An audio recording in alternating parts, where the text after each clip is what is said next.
went to Texas, and we it was a different world. We were put in barracks, 6 to a room, 6 bunks, 6 little tin closets, about 2 foot square, 1 bathroom, 2 sinks, 1 shower, and you had to get along. And we worked hard. We had ground school. Let's see, there was... What time do you have to get up in the morning?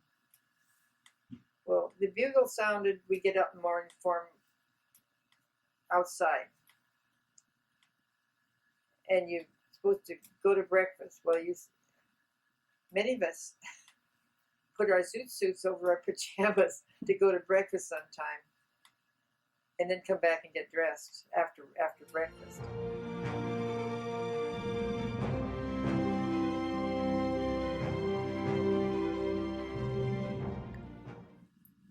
They were quite strict with us. We had ground school in the morning, and it was, let's see, we had navigation, we studied weather, and we had engines. We had to go and study about the engines, on the engine itself and how it worked. And then we had flying besides. So that was flying in the afternoon or morning, whichever was set up, because other classes were also flying. So we had to half a day one and half a day the other. That's how it worked out. So we were pretty busy almost all the time, except on the weekends. We had free time unless something happened. We were as later on, we did cross country. We started with the Stearman, which is the basic trainer. And probably it's less expensive plane if we cracked it up, but it had dual wings and it was open. And of course, that was winter time. And then as time went on, BT-13, which was a little better plane. And then the last plane we learned to fly was an AT-6, the one wing. And that was really the beautiful plane. And this is what we did the cross countries in, from one area to another. And that was towards graduation time. But each phase we went through, we had to pass. And the girls that didn't pass, we get a pink slip. And if you get 3 of them, you're sent home, which was tough. Nobody wanted to do that, have that happen to them.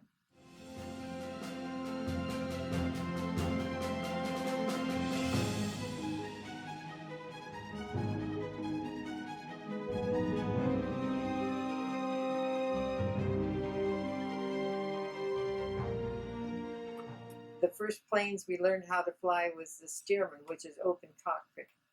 But thank goodness they issued us fur-lined leather jackets and pants because it was cold. A Stearman, is that like, it's got 2 wings or 1 wing? 2 wings and open cockpit. Oh, how many people in it? 2? The people in it were the instructor and the student. That's it. Tight quarters.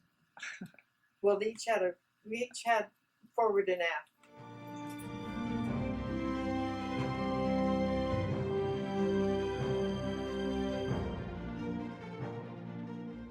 I came across a sandstorm, and I was in the Stearman.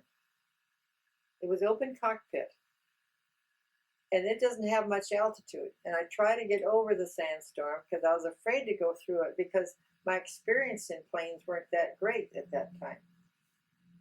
I was afraid to go right through it. I was afraid the turbulence might be too much. I'd be tossed around too much.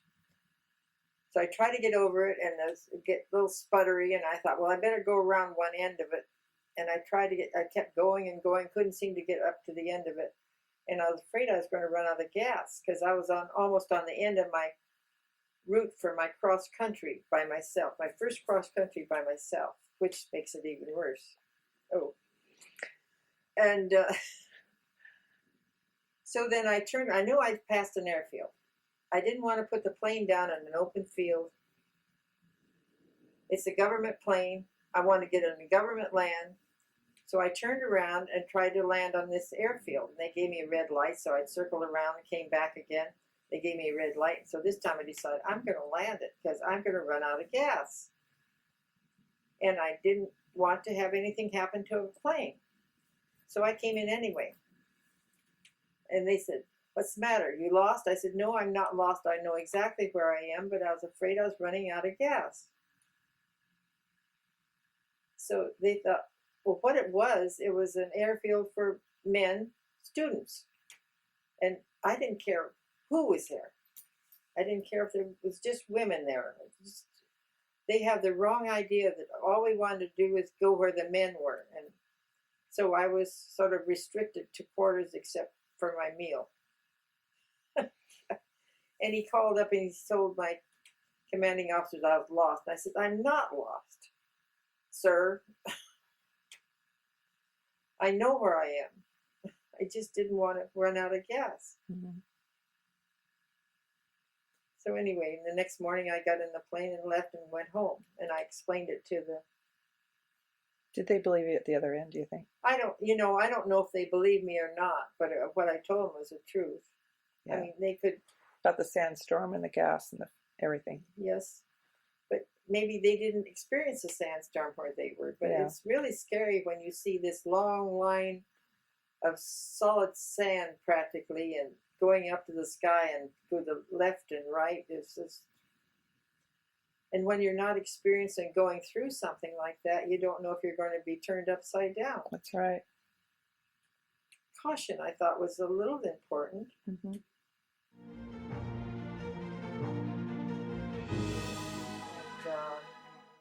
And, then I was sent to Harlingen. Where's that? It was down near the Mexican border, Harlingen Airfield. Is that in Texas? Yeah, that's still Texas. Okay. I didn't get out of Texas. And that was a twin-engine B-25. And I was co-pilot on there. But we were towing for the B-17 gunners. Oh my gosh. And that was side by side. They didn't go around the tail of your... And I was very uncomfortable with that. But my first pilot was a man from New Orleans, which is a nice one to have. I think he was amused having a woman co-pilot, but anyway.